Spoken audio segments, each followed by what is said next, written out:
নিজের দায়িত্বে যদি ইম্পর্টেন্ট কাজ আসে আর সেটা করার জন্য যদি উপযুক্ত সময় না পাওয়া যায় আগের থেকে, তাহলে কিন্তু সমস্যার আর কোনো শেষ থাকে না।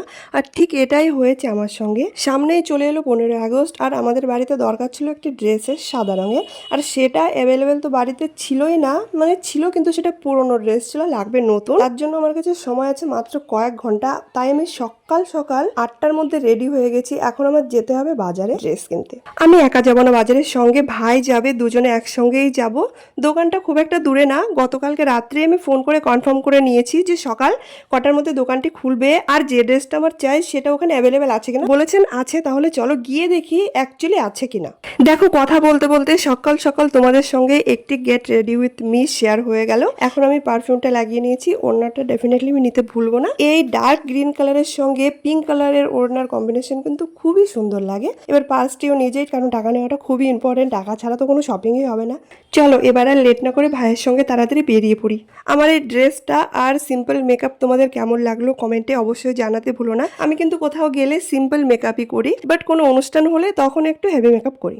যারা গ্রামের দিকে বাস করে তারা কিন্তু জানে গাড়িতে বেরোলে এইরকম রাস্তার দুপাশে সুন্দর প্রাকৃতিক দৃশ্য দেখা যায়।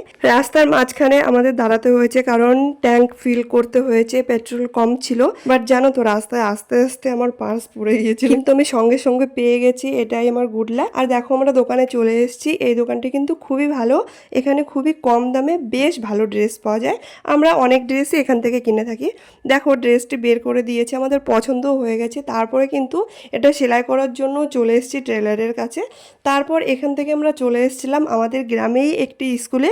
এখানে একটি প্রোগ্রাম ছিল, যদিও আজকে 15ই আগস্ট না, এই প্রোগ্রামটি ছিল 15ই আগস্টের আগের দিন। আর 15ই আগস্টেও কিন্তু অনুষ্ঠান রাখা হয়েছে। কিছুক্ষণের মধ্যেই গান আর নাচের প্রোগ্রাম শুরু হবে, সঙ্গে রয়েছে ছড়া আর কিছু স্পিচও। আর তার জন্যই এখানে সকলে প্র্যাকটিস করছে আগের থেকে। আর এখন দেখো, ক্লাসরুমে আমি চলে এসেছি। এখানে সকল স্টুডেন্ট দাঁড়িয়ে রয়েছে, আর সঙ্গে রয়েছে সব টিচার্সরাও। এখানে আমরা সকলে মিলে কিছুক্ষণ ফটোশ্যুট করলাম, ভিডিও করলাম। আর তারপরে টিচার্সরা বললো আমাকে কিছু ফটো ক্লিক করে দে, আর ওনাদের ফোন থেকে আমি কিছু ফটো ক্লিক করে দিলাম। বর্তমান সময়ে আমাদের এই প্রাইমারি স্কুলে যে শিক্ষক আর শিক্ষিকারা রয়েছেন, তারা তাদের ডিউটি কিন্তু খুব ভালোভাবে পালন করছে, আর বাচ্চাদের শিক্ষার পাশাপাশিও অন্যান্য অ্যাক্টিভিটিসে বেশ তারা যোগদান দিচ্ছে। আজকে 15ই আগস্ট উপলক্ষে অনুষ্ঠানটি খুবই ভালো কাটলো। আশা করি তোমাদেরও ভিডিওটি ভালো লেগেছে। ভালো লাগলে কমেন্টে অবশ্যই জানিয়ে যেও। তোমাদের কমেন্ট পড়েই কিন্তু আমরা ভিডিও বানাতে ইন্সপায়ার হই।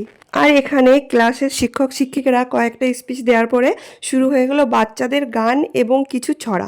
গানের শেষে কিন্তু ছোট্ট ছোট্ট শিশুদের নাচও আমরা দেখলাম, যেটা তারা খুবই সুন্দর করেছিল। তারপরে চলে এলাম বাড়ির দিকে। তোমাদের সাথে দেখা হবে আরেকটি নতুন ভিডিওর সঙ্গে। ততক্ষণ ভালো থেকো, সুস্থ থেকো, বাই বাই।